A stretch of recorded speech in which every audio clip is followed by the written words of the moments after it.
14대 대통령 선거를 9개월 앞두고 1992년 3월 24일 실시된 14대 국회의원 총선거 결과 김영삼 대표의 민자당이 149석, 김대중 씨의 신민주연합과 꼬마민주당이 통합한 민주당이 97석, 정주영 김동길 씨의 통일국민당이 31석을 각각 차지했다. 대통령이 되겠다는 꿈을 안고 불과 1년 전 3당 합당의 길을 택했던 김영삼 씨로서는 자신이 대표로 있는 민자당이 과반 의석을 얻는 데 실패함으로써 또다시 여소야대의 상황을 맞이하게 된 것이다. 이러한 정계구도 아래서 김영삼 씨는 민자당 대통령 후보가 되기까지 적지 않은 우여곡절을 겪어야 했다.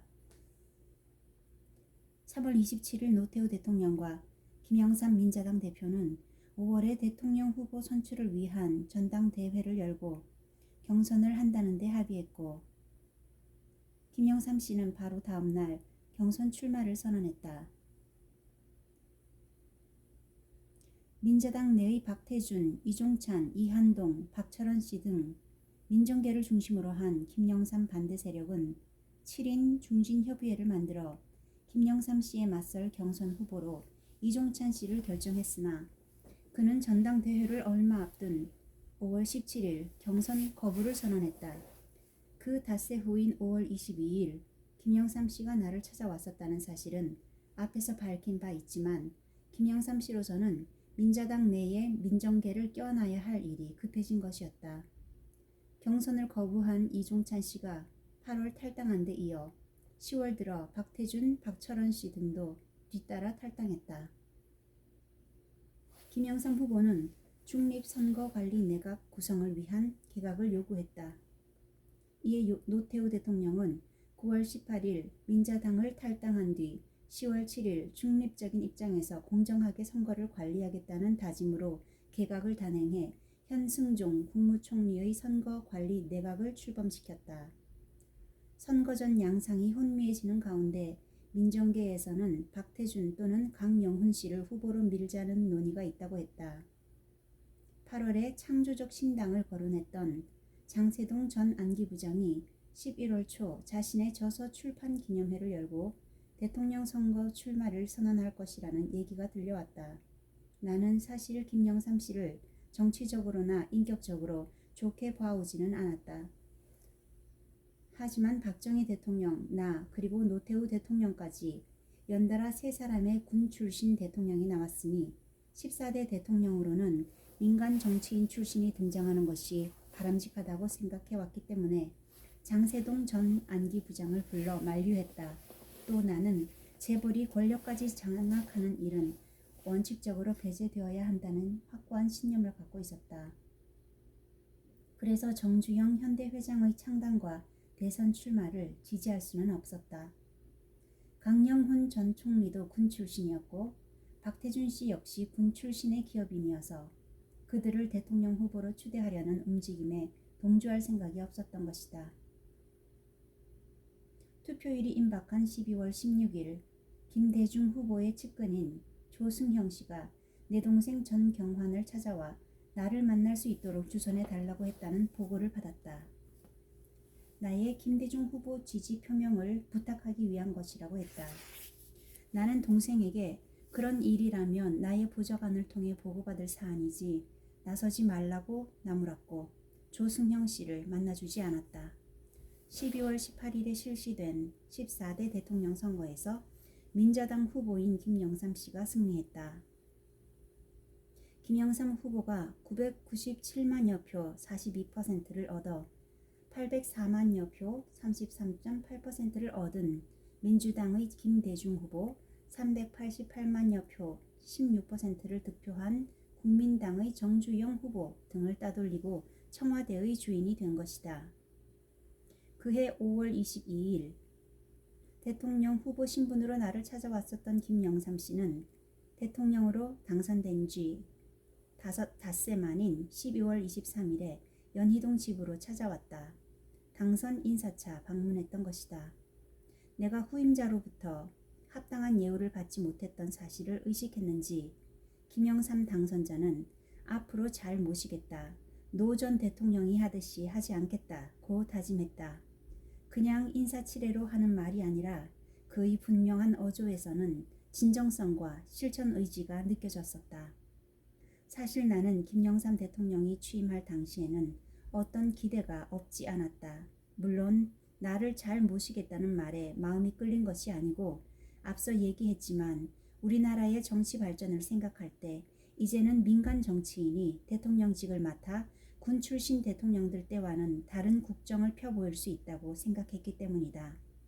산전수전 다 겪어온 그의 삶의 내력을 비추어 볼 때 그동안 한 나라를 다스릴 만한 경륜이 쌓였을 것으로 믿어보자는 생각이었다. 사람이 자리를 만들기도 하지만 자리가 사람을 만들기도 하는 것이니 대통령이라는 막중한 직책을 맡게 되면 사람이 달라질 수도 있는 것이라고 믿었다. 또 당연히 그래야만 했다. 하지만 문민정부를 표방한 김영삼 정부를 믿어보자고 했던 내 생각은 그의 대통령 취임사를 듣는 순간 흔들렸다. 김영삼 대통령은 어제부터 외국의 정부 수반들을 비롯한 축하사절들이 참석한 대통령 취임식장의 분위기와는 어울리지 않았다. 선동적인 연설투의 어조는 오랜 야당 정치인 생활에서 몸에 밴 것이라고 이해하고 넘어갈 수 있는 일이었다. 그러나 연설 내용 가운데는 그냥 흘려 넘기기 어려운 대목들이 있었다. 어느 동맹국도 민족보다 더 나을 수 없다. 어떤 이념이나 어떤 사상도 민족보다 더 큰 행복을 가져다 주지 못한다. 는 대목을 듣는 순간 나는 잘못 들은 것이 아닌가 하고 내 귀를 의심했다. 김영삼 대통령이 혹시 연설문을 잘못 읽은 것은 아닐까? 아니라면 그 말이 의미하는 바를 정확히 알고 그런 말을 하고 있는 것인가? 그 말은 자칫 대한민국 건국 이래 유지해온 한미동맹 체제를 부정한다는 의미일 수 있었고 북한 김일성이 한결같이 주장해온 반미 자주 민족 통일론을 받아들인다는 것으로 해석될 수 있었다.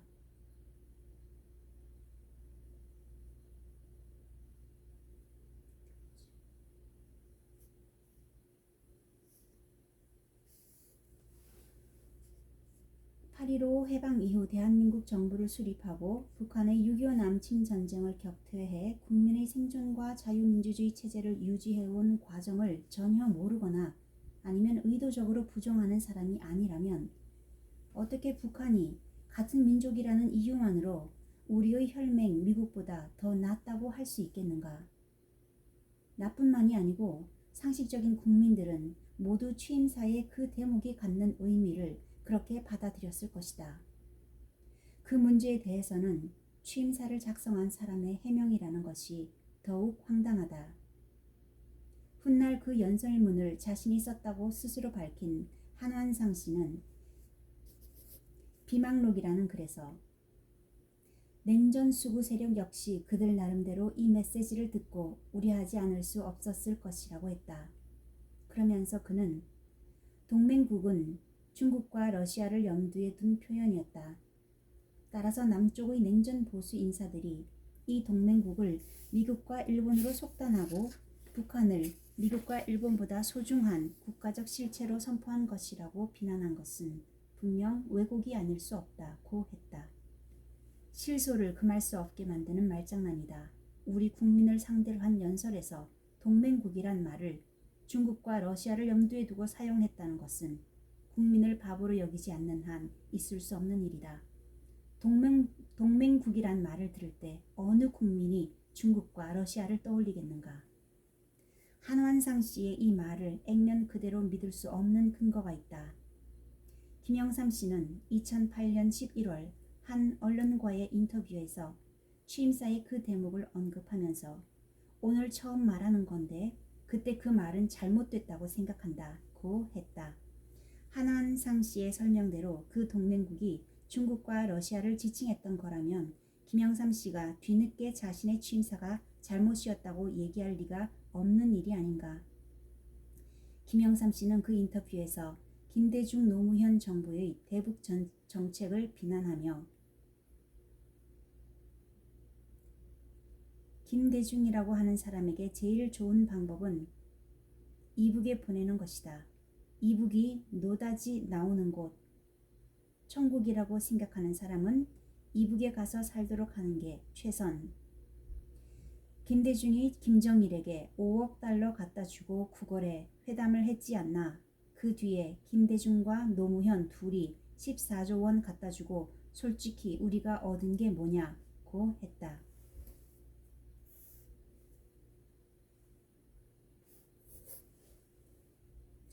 북한에 대해 이러한 인식을 지닌 김영삼 대통령이 취임사에서 한 동맹국이란 단어를 중국과 러시아로 생각했을 리는 없는 것이다. 한완상 씨가 말했듯이 김영삼 대통령도 그 동맹국이 지칭하는 나라가 미국이나 일본이라고 생각했기에 뒤늦게나마 그 말은 잘못됐다고 생각한다고 인정했을 것이다. 그렇다면 취임사를 쓴 한완상 씨와 그 취임사를 읽은 김영삼 대통령은 같은 말을 놓고 서로 상반된 생각을 하고 있었다는 얘기가 아닌가. 사실 이 일은 한완상 씨가 모호한 수사를 사용함으로써 김영삼 대통령으로 하여금 잘못 인식하도록 속임수를 쓴 것인지 아니면 김영삼 대통령이 그 말의 의미를 제대로 판별하지 못해 그냥 지나친 것인지 알 수 없다. 하지만 그 어느 쪽이건 김영삼 정부의 예측하기 어려운 불안정한 앞날을 예고해주는 상징적인 일이었다.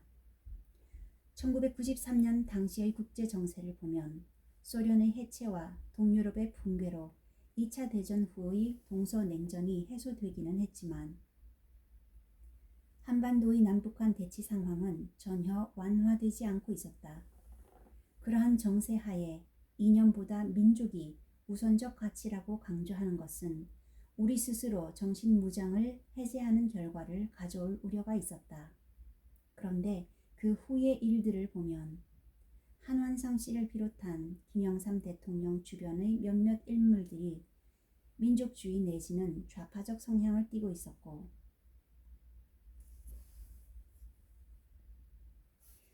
김 대통령은 그러한 사람들 손에 놀아났다고 생각된다. 취임식으로부터 불과 열흘도 안 된 3월 6일 김영삼 대통령은 4년 전인 1989년 밀 입국해 김일성의 품에 안겨 눈물을 흘렸던 문익환 씨를 사면했다.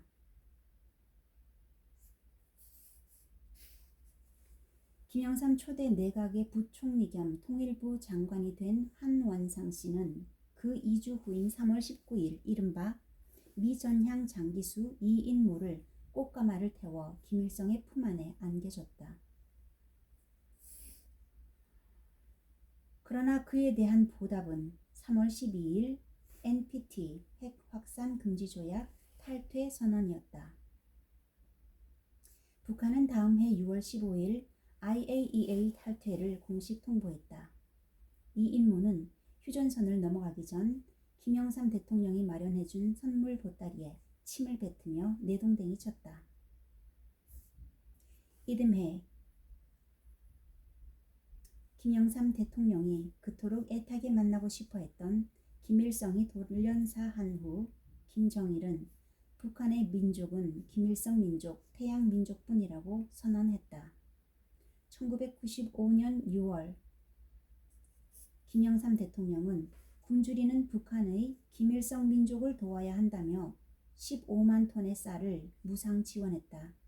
당시 우리의 식량 자급도는 49.2%, 곡물 자급도가 26.2%에 불과했는데 김영삼 정부는 북한에 줄 쌀이 모자라면 수입해서라도 줘야 한다며 목소리를 높였다. 북한에 줄 쌀을 싣고 가던 우리의 국적선이 북한의 청진항에 들어갈 때 국제 관례에도 어긋나게 태극기를 내리고 인공기를 달고 입항해야 했다고 한다. 국가적 수모를 당한 것이다. 8월에는 역시 북한에 지원한 쌀을 싣고 간 우리 국적선과 선원이 북한 당국에 억류되는 사건이 발생하기도 했다. 김영삼 대통령 주변에는 한완상 외에도 좌파 내지 민중민주주의 경향의 사람들이 포진해 있었고 취임 2년 차에는 이들을 대거 민자당에 입당시킴으로써 1996년의 총선을 통해 국회로 진출할 수 있게 했다. 1996년에는 3당 합당으로 탄생한 민자당을 신한국당으로 재창당함으로써 민자당 내에 남아있던 민정당, 자민련 세력을 제압하고 명실상부한 김영삼 당으로 탈바꿈해 놓았다. 김영삼 대통령은 우리 다 함께 신한국으로 라는 표제를 붙인 취임사에서 신한국 창조를 내세웠다. 신경제를 제시하기도 했다. 이듬해인 1994년 신년 기자회견에서는 개혁과 세계화로 재도약을 주창했다. 동서고금을 가릴 것 없이 집권 세력이 바뀌면 새로움을 추구하는 것은 당연한 일이다. 또 그래야만 한다. 앞선 정권을 계승하는 것이라 해도 발전적 계승이어야 한다. 과거를 답습만 해서는 퇴행이 있을 뿐이다. 김영삼 정부가 스스로 최초의 문민정부라고 명명한 것은 이전의 정부들이 군사정부였다는 인식하에 차별성을 강조한 것일 터였다. 그러나 군 통수권자로서 군 전체를 차별하고 국민과 갈라놓는 듯한 표현은 삼가야 했다. 박정희 대통령의 3공화국과 5공화국, 노태우 정부를 군사정부라고 하는 데 대해서는 동의할 수 없지만 그것이 사회적 통념일 수도 있었다. 군인 출신이 대통령이었다는 이유만으로 군사정부라고 규정하는 것은 무지한 주장이다. 과거는 몰라도 최소한 내가 대통령으로 재임하는 동안 나는 군부를 장악하고 통수했지 군부의 영향 아래 있지 않았다. 군인들이 국정의 일선에 나선 일도 없었다. 국가보위 비상대책위원회에 현역 군인들이 참여했지만 그것은 비상시국 3개월간의 한시적인 기구였으며 내가 대통령이 되기 전의 일이었다. 나는 정치사회적으로 어려움에 부딪혔을 때조차 단 한 번도 군을 동원하지 않았다.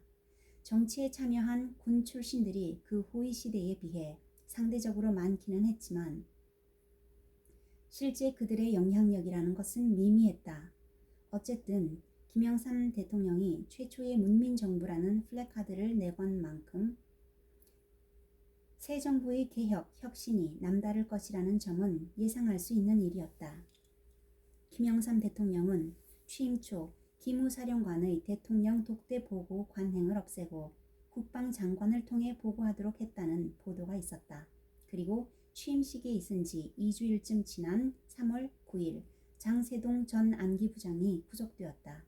이른바 용파리 사건이라고 불리는 민주당 창당 방해 사건과 관련된 혐의였다. 1987년 4월 직선제 개헌 주장과 관련한 이견으로 김영삼계가 신한민주당을 탈당하고 통일민주당을 창당하는 과정에서 일어났던 이 사건은 내가 퇴임한 뒤인 1988년 9월 검찰의 수사가 종결되었었는데 김영삼 정부 출범 후 재수사가 이루어진 것이었다. 이 일이 생기자 정치권에서는 김영삼 씨는 한번 앙심을 품은 일은 반드시 안갚음을 하는 성질이 있기 때문에 앞으로도 그런 일이 계속 일어날 것이라고 얘기한다고 했다. 장세동 전 안기부장이 구속되던 3월 8일 김영삼 대통령은 국방장관 권영해를 불러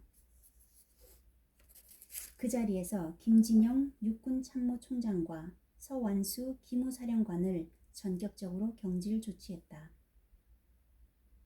4월 2일에는 수방사령관과 특전사령관을 교체하고 이어 군사령관과 사단장급에 이르는 군 주요 보직에 대한 인사를 단행했다. 육군참모총장과 기무사령관을 하나회가 아닌 김동진, 김도윤으로 교체한 뒤에 단행한 군 인사는 군 수뇌부의 의견이 반영됐을 것이라고 보는 것이 상식이겠지만 3월 8일에 육군참모총장과 기무사령관 경질은 국방장관도 모른 채 김영삼 대통령의 비선 참모에 의해 결정되었다는 후문이다.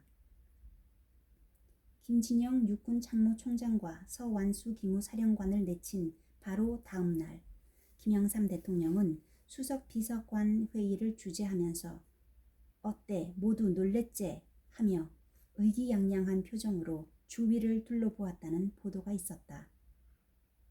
국군 통수권자 스스로가 자신이 행한 군 인사 조치를 희화화하고 있는 것이다.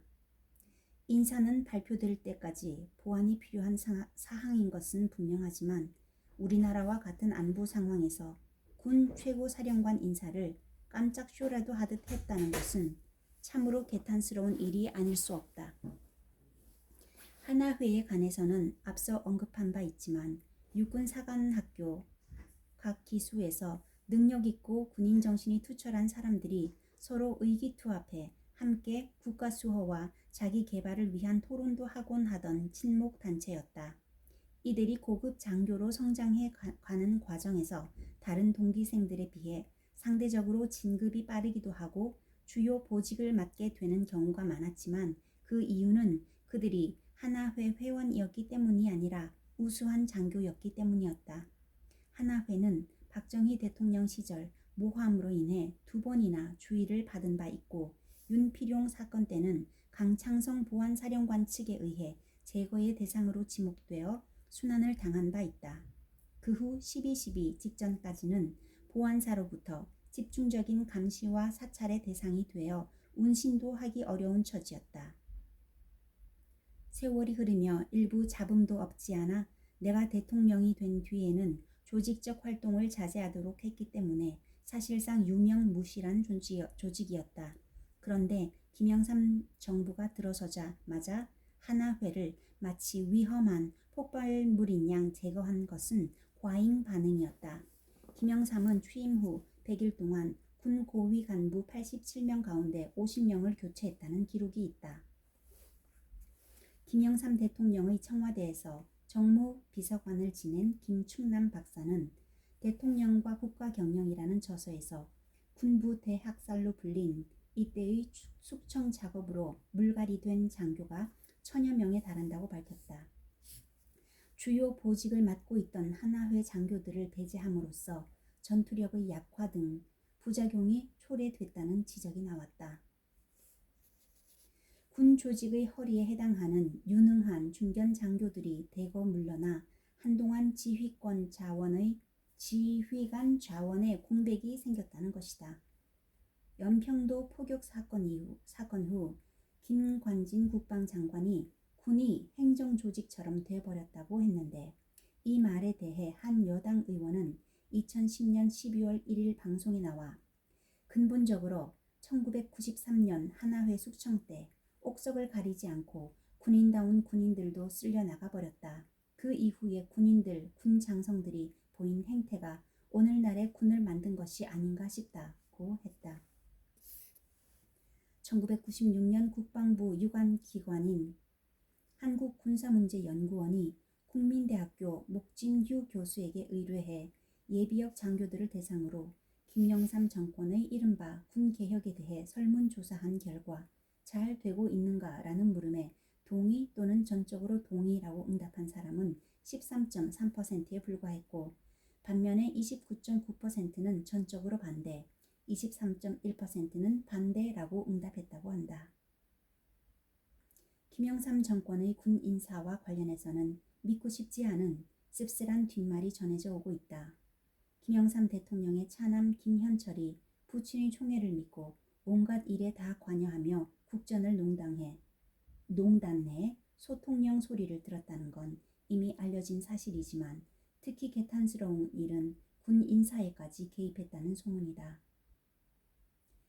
김대중 정부에서 군 최고위직에 올랐던 한 장군은 김영삼 정부 시절 삼성 장군 이상 가운데 김 대통령의 부친이 살고 있는 거제도에 가서 인사하지 않거나 김현철에게 충성을 서약하지 않은 사람은 자신이 유일했다고 말했다는 언론 보도가 있었다. 그 자신은 출신 지역 때문에 어차피 더 이상의 영전을 기대할 수 없어 김현철을 찾아가지 않았는데 오히려 그 일이 전화위복이 되어 김대중 정부에서 빛을 보게 됐다는 것이다. 김영삼 정부가 출범한 지 반년쯤 지난 1993년 8월 12일 저녁 긴급 소집된 국무회의를 끝낸 김영삼 대통령은 대통령 긴급 명령권을 발동해 모든 금융거래에 대한 실명제를 실시한다고 발표했다. 사실 금융실명제 실시는 역대 정부의 과제였다. 1960년대 들어 경제개발 추진에 필요한 재원 확보를 위해 정부는 저축을 늘리기 위한 수단으로 예금주의 비밀 보장과 가명 및 무기명에 의한 금융거래를 허용해왔다. 그러나 금융거래 규모가 커지면서 지하경제의 확산에 따른 탈세와 비리, 빈부격차 등의 문제점이 드러났다. 내가 대통령에 재임하던 때에도 이러한 부조리를 개선하기 위해 금융실명제를 실시하려고 1983년 관계 법률을 만들기까지 했었다. 그러나 전산 시스템과 세무행정의 미비 등 여건이 마련되지 않아 시행을 보류했던 것이다. 노태우 정부 때에도 역시 금융거래 실시 준비단을 발족시키기도 했으나 경제 여건의 악화 등으로 당시 유보된 상태였다. 금융실명제는 언젠가는 실시해야 할 중요한 국가적 경제정책 과제였던 만큼 김영삼 대통령이 취임 첫 해에 여러 가지 개혁 과제를 시행하면서 금융실명제 실시를 단행한 것은 정권 차원에서 충분히 생각할 수 있는 일이었을 것이다. 그러나 시기 선택의 적절성과 사전 준비와 사후 대책 마련이 충분했던 것인가에 대해서는 논란이 없지 않다. 실명제 실시 이후 생산 저하, 주가 폭락, 자본의 해외 유출, 부동산 가격 급증 등의 부작용이 나타났기 때문이다. 특히 사채 시장이 위축됨으로써 자금력이 약한 중소기업들의 줄도산 현상이 나타났고 훗날 IMF 사태를 겪게 되는 한 원인이 됐다는 지적도 있다. 김영삼 정부가 출범 초 비리 척결 차원에서 실시한 개혁 작업의 하나가 율곡 사업과 평화이댐에 대한 감사원 감사였을 것이다.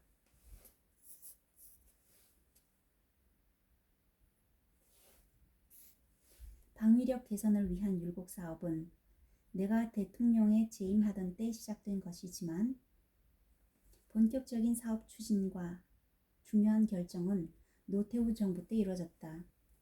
감사원 감사 결과 그 과정에서 일부 개인적 비리가 발견되고 검찰의 수사로 이어져 몇몇 사람이 사법 처리된 바 있다. 그러나 평화의 댐 문제는 애초에 정부가 잘못 짚었다.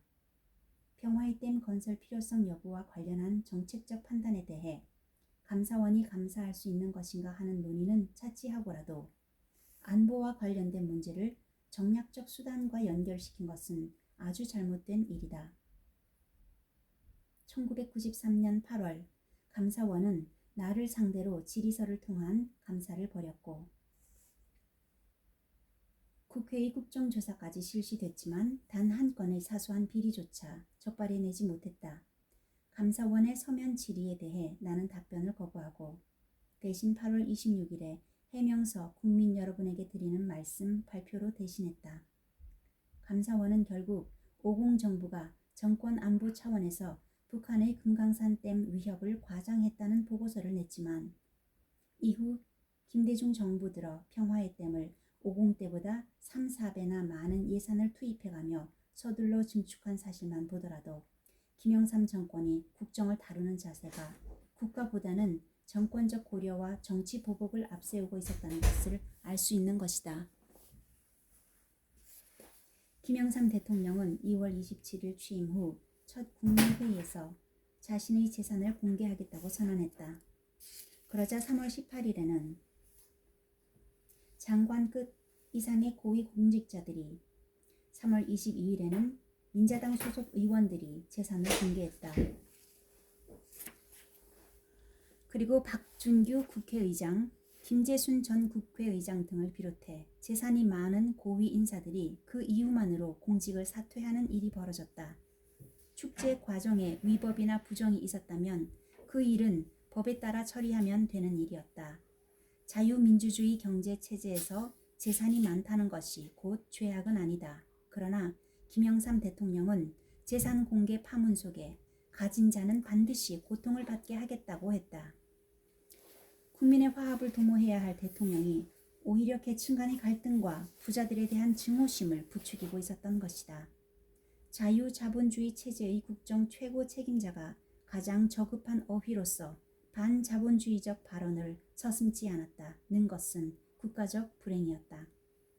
살인 공장을 차려놓고 인육을 먹기까지 했던 지존파 사건, 사람을 산채로 매장해버린 마카파 사건의 범인들은 부자들을 증오한다, 돈 많은 자들을 더 못 죽인 게 한스럽다며 가진 자들에 대한 적개심을 적나라하게 드러냈다.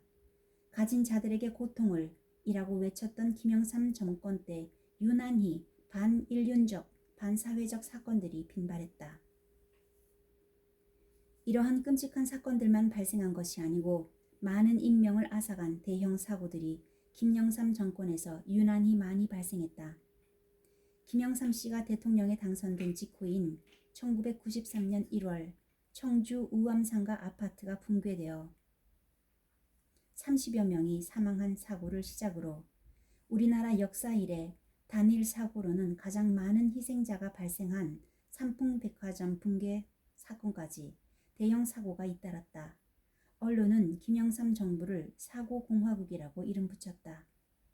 원로 언론인들 사이에서는 해방 이후 사건 기자들이 가장 바빴던 시절이 김영삼 정권 때였다고 회상하고 있다는 것이다. 그런데도 김영삼 대통령은 이러한 사건 사고가 모두 지난날 오랜 기간 누적되어 온 원인에서 비롯된 것이라고 천연덕스럽게도 과거 정권에 그 책임을 돌렸다. 6.25 이래 최대의 국난이었던 IMF 사태에 대해서도 지난 정권들의 정책적 과오, 보좌진의 잘못된 보고, 그리고 야당의 어깃장 때문에 빚어진 것이라고 했다. 한결같이 남의 탓뿐이었다. 김영삼 대통령은 우리나라가 한국병을 앓고 있고 그 원인은 과거 권위주의 체제에서 비롯된 도덕성과 효율성의 위기라고 진단하고 변화와 개혁을 통해 한국병을 치유함으로써 제2의 건국을 이룩하겠다고 했다. 제2의 건국이란 말 속에는 지금까지의 국가적 정통성, 계속성을 부정한다는 함의가 있는 것인지 알 수 없다. 서로 그런 뜻이라고 해도 오늘의 잘못에 대한 원인과 책임을 과거로 돌리는 것은 무책임한 일이 아닐 수 없다. 정부는 물론 공공기관이건 사기업이건 인수인계를 한다는 것은 자산과 부채를 모두 안고 가는 것이지 자산만 치유하고 부채는 나몰라라 하는 일은 있을 수 없기 때문이다. 부채가 너무 많아 해결해 나갈 자신이 없다고 생각되면 처음부터 인수하러 나서지 말든지 아니면 뒤늦게라도 물러나는 것이 마땅하지 전임자를 탓하거나 부하와 이웃을 나무라고만 있어서는 안 되는 것이다. 김영삼 정부는 5년 동안 25차례나 개각을 했고 모두 6명의 총리와 114명의 장관을 배출했다.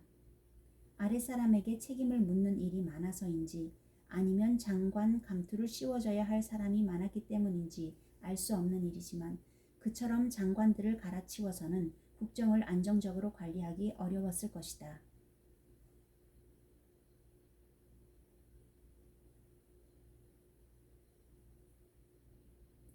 그러던 김영삼 정부는 임기 후반에 들자 아무런 준비 없이 신경제에서 세계화로 방향을 틀더니 1996년 12월 OECD에 가입했다.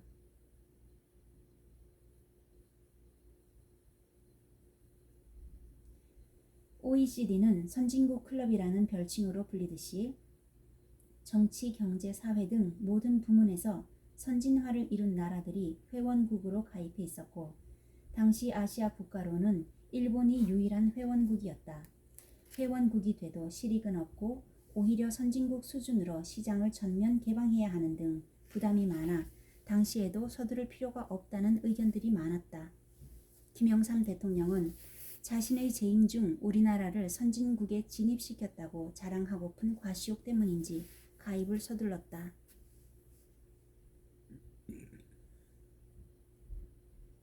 지금도 OECD 국가라고 내세우기가 부끄러울 만큼 우리나라는 여러 부문에서 OECD의 평균 수준에 못 미치고 있다. IMF 이후 자살률은 OECD 평균의 2배이고 산업재해율, 이혼율, 10만 명당 교통사고 발생 건수와 노인 빈곤율 등은 1위, 출산율 및 어린이 삶의 만족도 등은 꼴찌라는 보도가 이어진다. 나쁜 점은 1등이고 좋은 점은 꼴등투성이다. 김영삼 정부가 자랑하고파 했던 OECD 가입 1년 만에 IMF 위기가 기다리고 있었다. 영국의 파이낸셜 타임스는 한국은 샴페인을 너무 일찍 터뜨렸다고 했다. 도덕적이지도 않은 정권의 도덕주의적 개혁은 실패로 끝날 수밖에 없는 것이고 그 결말은 그 정권의 몰락에 그치지 않고 국가적 재앙으로 나타나게 마련이다.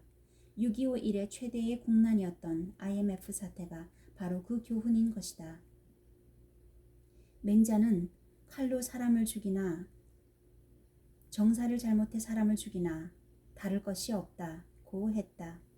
자살자가 한 해 사이에 갑자기 40%나 늘어났다면 그 사람들을 자살로 몰아간 원인은 그 사람들 개인이 아닌 외부에서 찾아야 한다. 통계청 자료에 따르면 김영삼 정권 말기에 들어닥친 IMF 사태를 겪은 다음 해인 1998년 우리나라의 자살자는 전년도의 6,068명, 10만 명당 13.1명에서 8,622명, 18.4명으로 40%나 급증했다. 내가 퇴임하던 1988년의 3,057명, 10만 명당 7.3명과 비교하면 280%로 늘어난 셈이다.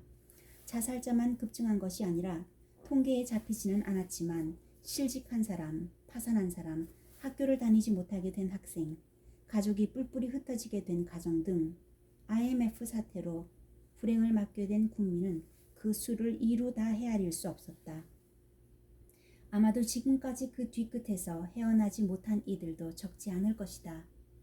김영삼 정권이 들어서던 1993년 우리나라의 국정은 내가 대통령에 취임하던 1980년의 상황과는 비교도 할 수 없을 만큼 양호했다. 그럼에도 불구하고 김영삼 정권은 나라를 파탄 상태로 몰아넣었다. 죄 없는 많은 국민들이 스스로 목숨을 끊을 수밖에 없도록 만든 것이다. 1980년의 상황에서 김영삼 씨나 또 박정희 씨가 1980년의 상황에서 김영삼 씨나 또 박정희 씨가 경제를 아주 망쳐놓아서 그 뒤를 이어 대통령 할 생각이 없다던 김대중 씨가 정권을 잡았더라면 지금의 대한민국이 있었을까 하는 생각을 해본다. 김영삼 정권은 법치 질서를 확립하려는 노력에서는 어느 정권에서도 보여주지 못했던 강력한 의지와 능력을 보여주었다. 1995년 6월 한국통신 노조 간부들이 명동 성당과 조계사에 들어가 농성을 벌이자 성역시 되던 종교시설에 과감히 경찰을 투입해 농성자들을 연행했다. 나는 1987년 6월 시위대가 명동 성당에 들어갔을 때 관계관들의 건의에 따라 경찰 진입을 자제시킨 바 있었고 2013년 12월 파업 중인 코레일 노조 간부들이 조계사로 피신하자 박근혜 대통령 정부 역시 경찰을 들여보내지 않았었다. 김영삼 정부는 1996년 8월 연세대에서 열린 범민족대회를 헬기를 동원해 강제 해산시키기도 했다.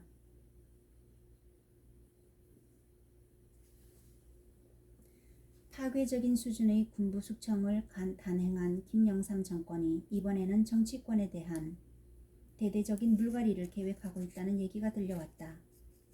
기성 정치권 가운데 560 세력에게 괴멸될 정도의 타격을 가해 도태시킨다는 내용이었다. 그리고 그러한 목적을 위해 동원할 수 있는 수단은 바로 12.12와 5.18 문제라고 했다. 김영삼 대통령의 취임식이 있은 지 2달도 채 지나지 않은 1993년 4월 중순 주영복 전 국방부 장관이 민정기 비서관에게 전해준 내용이었다. 나는 그 즈음 나의 주례 등산 모임에 참여하고 있었는데 장관 재임 때부터 친밀한 관계를 유지하고 있는 한 언론인한테서 들은 얘기라며 산행 중에 귀뜸하듯이 그런 말을 해주었다.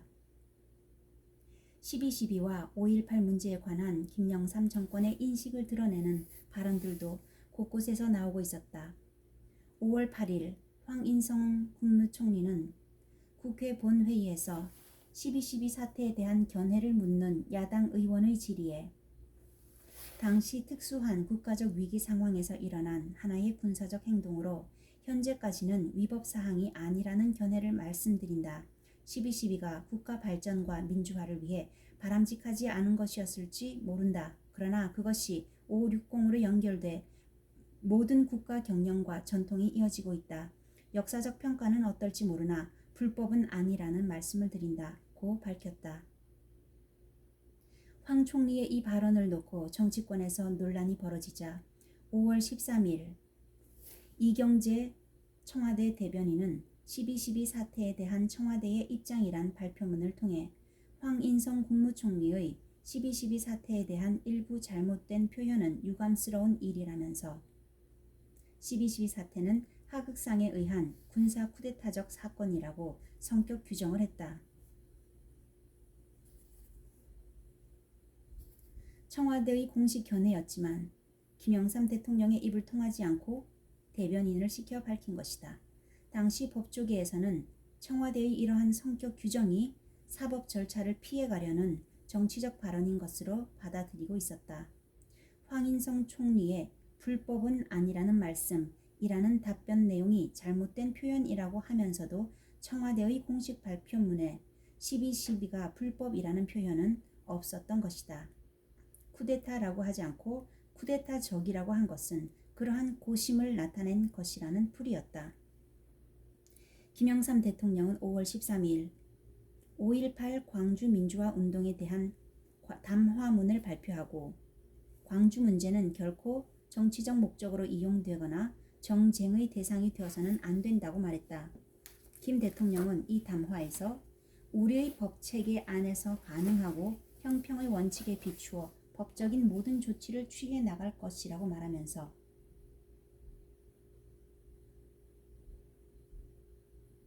그 처리는 역사의 평가에 맡기자는 입장을 밝혔다. 김 대통령은 광주 민주화 운동에 대한 진상규명과 그 책임자 처벌을 요구하는 주장이 있다는 것을 잘 알고 있고 그것을 위해 특별한 조치를 취해야 한다는 주장도 있다고 듣고 있다. 그러나 진상규명은 역사를 올바르게 바로잡고 정당한 평가를 받자는 데 그 목적이 있고 결코 갈등을 재현하거나 누구를 벌하자는 것은 아닐 것이라면서 진상규명과 관련해 이는 훗날의 역사에 맡기는 것이 도리라고 믿는다. 미움과 갈등의 고리를 바로 우리 모두의 손으로 끊어야 한다고 생각. 오늘의 다시 보복적 한풀이가 되어서는 안 된다고 생각이라고 말하고 있었다.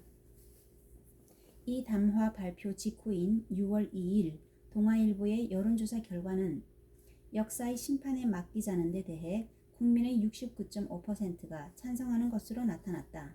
그러나 12.12와 5.18로 피해를 입었다고 생각하는 사람들의 반응은 달랐다. 김영삼 대통령의 5.13 담화가 발표되고 두 달쯤 지난 1993년 7월 19일 정승화 등 22명이 나를 포함해 34명을 검찰에 고소했다. 황영시, 차규헌, 정호용 등 피고소고발인들도 대응하지 않을 수 없었다. 그해 여름부터 모임을 갖고 검찰 수사와 국회의 국정조사 대책을 논의했으며 10월 들어 12.12에 대한 검찰 수사가 본격화될 기미를 보이자 당시의 자료들을 모으고 사실관계 등을 확인해 12.12 사태의 올바른 평가를 위한 우리의 주장 등 대응 자료를 만들며 수사에 대비했다.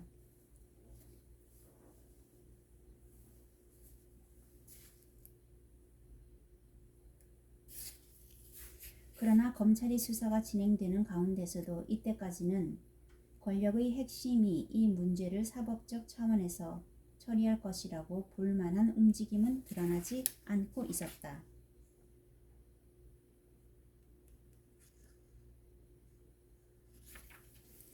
1993년 9월 21일 김영삼 대통령은 국회 국정연설에서 과거와의 화해를 강조했고 이즈음 김대중 씨도 이기택 민주당 대표에게 과거 청산 주장을 그만하라고 충고했다는 보도가 있었다.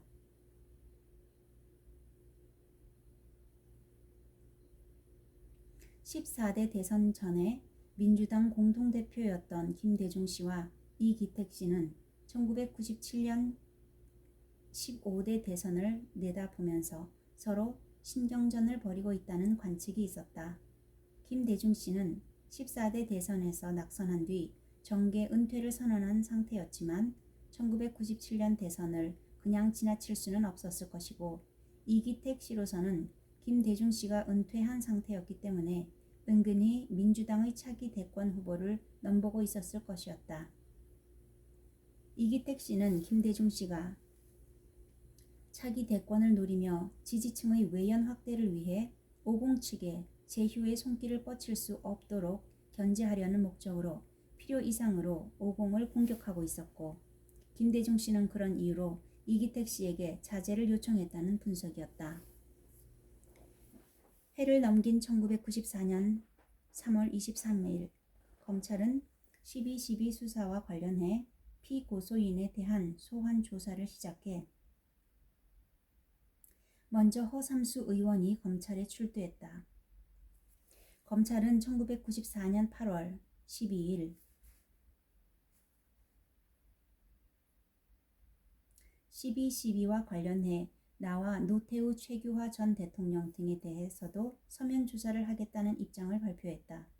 이에 대해 피고소 고발인들은 그동안 준비한 대응 자료를 9월 15일 발표했다.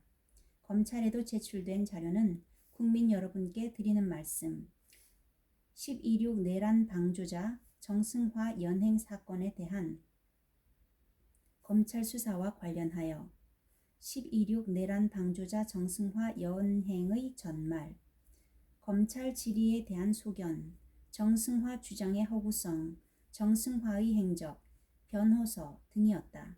그러자 최규하 전 대통령 측도 검찰의 조사 방침에 대응해 9월 27일 최규하 전 대통령 명의의 회신, 변호사 발표문, 비서관 명의의 서한문을 발표했다. 피고소 고발인 측과 최규하 전 대통령의 대응 자료가 발표된 뒤 한 달쯤 지난 10월 29일 검찰은 12.12 고소고발 사건에 대한 수사 결과를 발표했다. 1993년 7월 고소고발이 있은 후 1년 3개월에 걸쳐 수사를 해온 검찰은 최종 수사 결과를 발표하면서 피고소고발인들에 대해 기소유예 처분을 내렸다. 그러자 피고소고발인 측의 이양우, 석진강, 한영석 변호사가 12.12 사태에 대한 검찰 처분에 대한 변호인단의 의견을 발표했다. 한편 고소고발인들은 검찰의 처분을 받아들일 수 없다며 헌법재판소에 제소했는데 헌재는 1995년 1월 20일 기소유예 조치는 공소권 남용이라고 볼 수 없다고 소원을 기각했다. 5.18과 관련해서는 1994년 5월 13일 정동연 등이 나를 포함한 17명을 내란죄 등으로 고소했다. 피고소고발인들은 검찰 수사에 대한 대응책으로 1980년도에 있었던 정치적 재반 사건에 대한 소견, 검찰 질의서에 대한 논평이라는 자료를 만들어 1995년 6월 2일 검찰에 제출했다. 서울지검 공안 1부 장윤석 부장검사는 1년 2개월 동안 수사를 한 끝에 1995년 7월 18일 216쪽에 달하는 수사 결과 보고서를 발표하면서 피고소고발인 58명 전원에게 공소권 없음, 불기소 처분 결정을 내렸다. 검찰은 이 발표문에서 고소인과 피고소인, 참고인 등 모두 269명의 진술과 관련 자료를 종합해 볼 때 12.6 이후 신군부 주도로 취해진 일련의 행위와 조치들이 전형적인 통치 행위로서 구체적으로 내란죄 등에 해당되는지 여부를 판단할 사법심사의 대상이 될 수 없다는 결론을 내렸다고 밝혔다. 이 결정은 이른바 성공한 쿠데타는 처벌할 수 없다는 명제와 부합하는 조치였던 것이다. 그러자 고소인들은 이 불기소 처분이 위헌이라며 1995년 7월 24일 헌법재판소에 소원을 냈다. 검찰과 헌재의 결정에 대해 고소고발인들이 반발하고 있는 가운데 야당과 대학가, 제야단체 등에서는 관련 당사자들에 대한 기소와 특별법 제정을 촉구하는 성명 발표와 서명운동이 이어지고 있었다. 이러한 사회 분위기에 편승한 것인지 아니면 김영삼 정권이 출범 초부터 기획했다는 560 세력 매장 작업과 관련된 것인지 알 수 없었지만 1995년 가을로 접어들면서 1980년 상황에 대해 왜곡된 시각으로 제작된 드라마들이 방영되기 시작했다. 공영방송인 MBC와 SBS 등 TV 방송사들이 가을 프로그램을 개편하면서 방영하기 시작한 제4공화국과 코리아 게이트는 주요 등장인물 대부분이 생존해 있고 또 먼 과거의 일도 아닌 역사적 사건을 다루면서 최소한의 사실 확인 노력도 없이 왜곡된 사실과 허구의 장면들을 내보내고 있었다. SBS는 이에 앞서 1995년 초에 1980년 상황, 특히 5.18 사태를 다루면서 당시 정부와 계엄군을 부정적으로 묘사한 드라마 모래시계를 방영한 바 있었고 KBS도 1993년 12월 다큐멘터리 극장이라는 프로그램에서 12.12를 다뤘는데 이 프로그램은 정승화 측의 주장을 주로 대변하고 있었다. 실존 인물들인데다 모두 실명으로 등장하니 시청자들은 드라마라고 생각하지 않고 다큐멘터리를 보고 있는 것으로 착각했다. 드라마에 몰입해 사건 진행을 따라가다 보면 연출된 장면들이 작가적 상상력에 의해 꾸며진 것일 것이라던가 사실과는 다른 것일 수도 있다는 생각을 하기는 어려운 일이었다.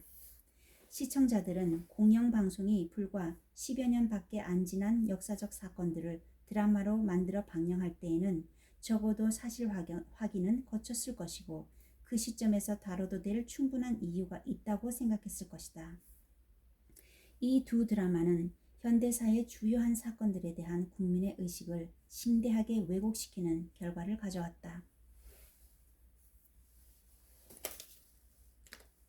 드라마의 제작 의도가 어떤 것이었든 간에 결과적으로 이 두 드라마가 방영됨으로써 나 그리고 나와 함께 일했던 사람들의 명예가 심각하게 훼손되었을 뿐만 아니라 전 국민에게 우리 현대사에 대한 부정적 인식을 심어놓았다.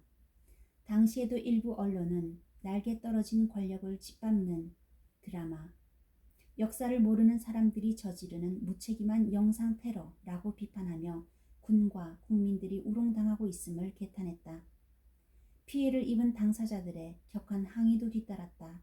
증거를 제시하며 잘못된 내용을 시정해 줄 것을 강력히 요구했으나 방송사 측은 이 드라마는 사실을 기록하는 다큐멘터리가 아니고 작가의 상상을 통한 예술작품이기 때문에 그 내용에 대해 법적인 책임을 질 수 없다며 무책임하게 반응했다. 물론 피해 당사자들이 두 방송사의 대표와 제작진들을 고소고발했지만 정권의 눈치를 살펴야 하는 검찰은 꿈쩍도 하지 않았다. 드라마의 선동 효과로 인해 국민들의 분노의 감정은 격앙될 대로 격앙되어 갔다.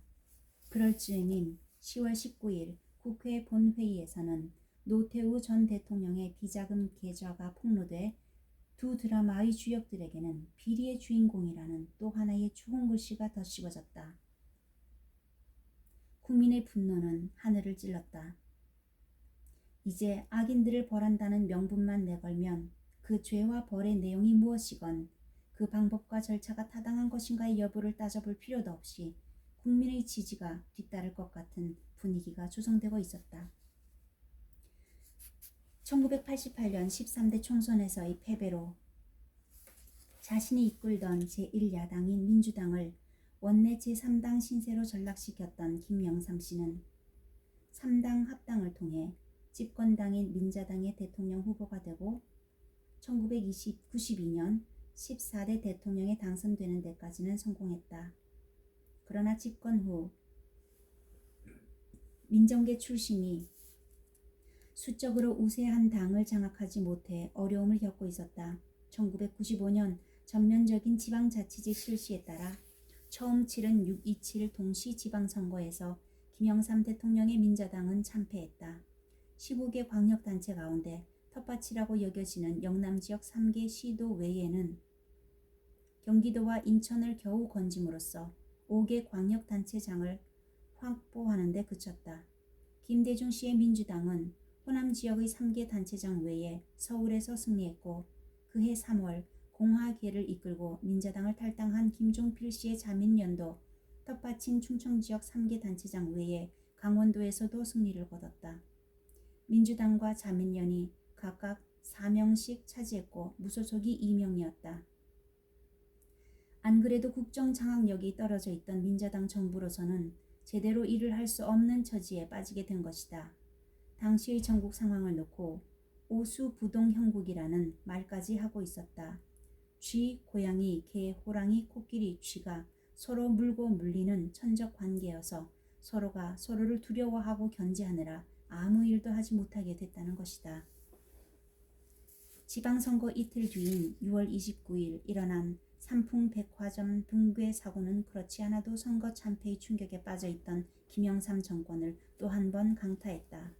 선거 참패, 대형 사고 등으로 낭패감에 빠져있던 김영삼 정권의 심기를 더욱 불편하게 만든 일은 14대 대선에서 패배한 후 정계 은퇴를 선언했던 김대중 씨가 7월 18일 정계 복귀를 선언하고 새정치국민회의를 창당한 일이었다.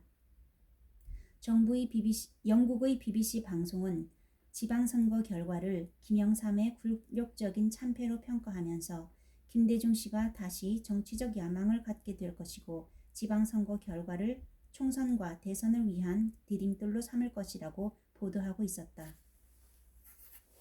김영삼 대통령의 입장에서 김대중 씨가 차기 대통령이 된다는 것은 그야말로 악몽이었다. 1997년의 15대 대선에 앞서 1996년 4월에는 15대 총선을 실시해야 했다. 김영삼 정권의 핵심 세력은 정계 판도를 변화시키지 않은 채 총선을 치르게 되면 김영삼 직계, 이른바 상도동계는 560 세력에 밀려날 수밖에 없다는 상황 분석에 따라 비상한 대책을 강구하고 있다는 소문이 정치권에서 흘러나오고 있었다. 주영복 전 국방장관이 나에게 따로 긴히 말씀드릴 게 있다며 찾아온 것은 바로 그 즈음이었다. 국면 돌파를 위해서는 12.12와 5.18 사태를 다시 문제 삼아 나와 노태우 두 전직 대통령을 사법 처리하고 560 핵심 인사들을 총선에 출마하지 못하게 한 후 정계 개편을 통해 민주계 중심의 정권을 재창출한다는 보고서가 김 대통령에게 보고됐다는 것이다. 꺼림칙한 내용이었지만 상식적으로 생각해 볼 때 믿기 어려운 얘기였다. 단지 불리한 국면을 타개해 보려는 수단으로 두 사람의 전직 대통령을 사법 처리하려고 한다는 것은 도저히 생각할 수도 없는 일이었다. 나는 근거 없는 뜬소문이라고 생각했다. 2년 전인 1993년 4월에도 주영복 전 장관은 그런 소문을 민정기 비서관에게 귀뜸해 주었었지만 그 사이 그런 일은 일어나지 않았던 것이다. 무엇보다 12.12와 5.18은 정치적으로나 사법적으로 이미 처리가 끝난 사건이라는 점 때문에 그 소문은 단지 소문일 뿐이라고 생각됐다. 나는 바로 얼마 전 검찰이 발표한 수사 결과를 설명하며 권력 핵심이 아무리 그러한 일을 꾸미려 한다 해도 검찰의 판단과 처분을 하루아침에 손바닥 뒤집듯이 바꿀 수는 없을 것이라고 얘기해줬다. 주영복 전 장관을 보내고 난 후 나는 그 말도 안 되는 이야기에 기분이 좋지 않았다. 나는 60 내내 진행된 50 청산 작업으로 인해 얼마나 많은 국력의 소모가 있었던가를 누구보다 잘 알고 있을 김영삼 대통령이 바로 자신의 전임자가 했던 잘못을 똑같이 되풀이하지는 않을 것이라고 생각하며 애써 잊으려 했다. 나의 그러한 믿음이 안이한 낙관이었는지 모르지만 내가 아니더라도 상식적인 사람이라면 누구나 그렇게 생각했을 것이다.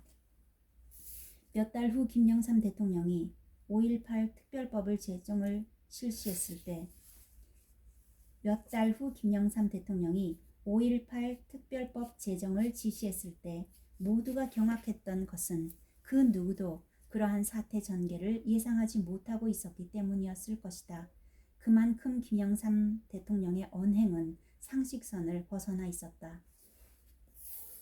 그런 가운데 1995년 8월 3일 서석재 총무처 장관이 전직 대통령 중 한 사람이 4천억 원을 가차명 계좌에 숨겨놓고 있다고 발언함으로써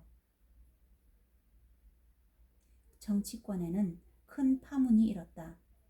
그런데 노태우 전 대통령이 비자금을 가차명 계좌로 여기저기 숨겨놓았다는 얘기는 그 한 해 전인 1994년 5월에도 있었다.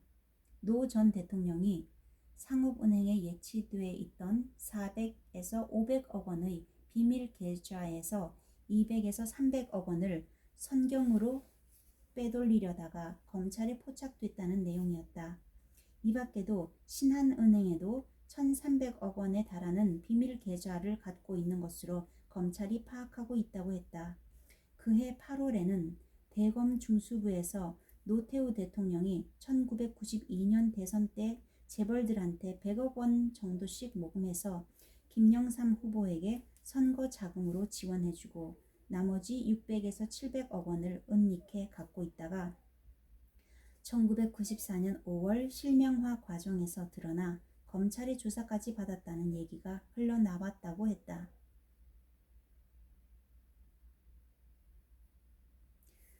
서석재 장관의 발언이 있자 1992년 14대 대선 때 민자당 대표였던 김종필 씨의 측근은 민정기 비서관을 만나 노태우 대통령의 4천억 원 비자금설의 내용을 알려줬다. 선거를 앞두고 박태준 씨가 선거 자금으로 6,300억 원을 조성했는데 경선이 무산되자 이를 노태우 대통령에게 그대로 전달했고 노태우 대통령은 이 가운데 2,300억 원을 김영삼 후보에게 건네주고 나머지 4천억 원을 자신이 보유하고 있었다는 것이다. 노태우 전 대통령 측이 차명 계좌로 관리하고 있는 이 4천억 원을 실명화하기 위해 금진호 씨를 통해 김영삼 씨 측의 의사를 타진했던 것이 전직 대통령 4천억 원 비자금설의 진상이라는 것이었다. 이야기를 전해준 사람은 달랐지만 그 내용은 거의 일치하고 있었다. 서 장관의 발언이 있은 후 일주일 뒤인 8월 18일 검찰은 4천억 가차명 계좌설은 전직 대통령과는 무관하다는 잠정 결론을 내렸다고 발표했다.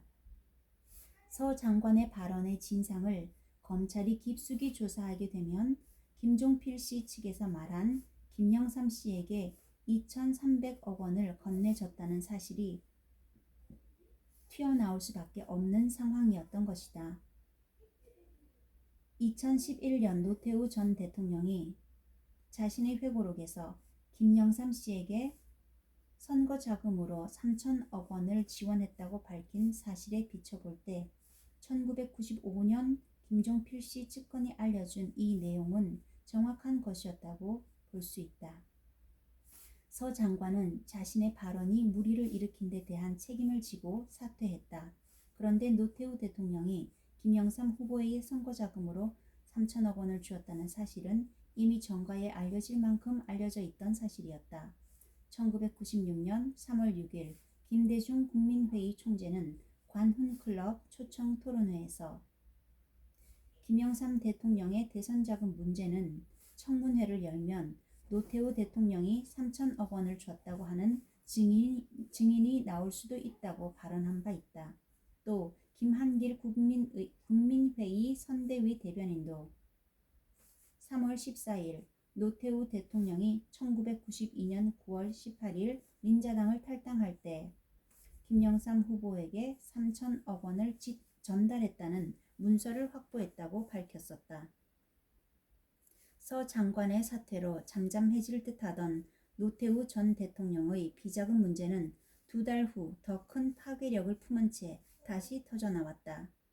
1995년 10월 19일 민주당 박계동 의원은 국회 대정부 질문에서 신한은행 서소문 지점에 차명으로 예치된 110억 원의 예금 계좌 조회표를 제시하며 노태우 전 대통령의 비자금 4천억 원이 여러 시중은행에 차명 계좌로 분산 예치되어 있다는 의혹을 다시 한번 제기했다. 검찰은 구체적인 단서가 드러나자 본격적인 수사에 착수했고 노태우 전 대통령은 비자금 폭로가 있은 뒤 한 달쯤 지난 11월 16일 구속됐다. 우리나라에서 전직 대통령이 구속된 것은 헌정사상 처음 있는 일이었다.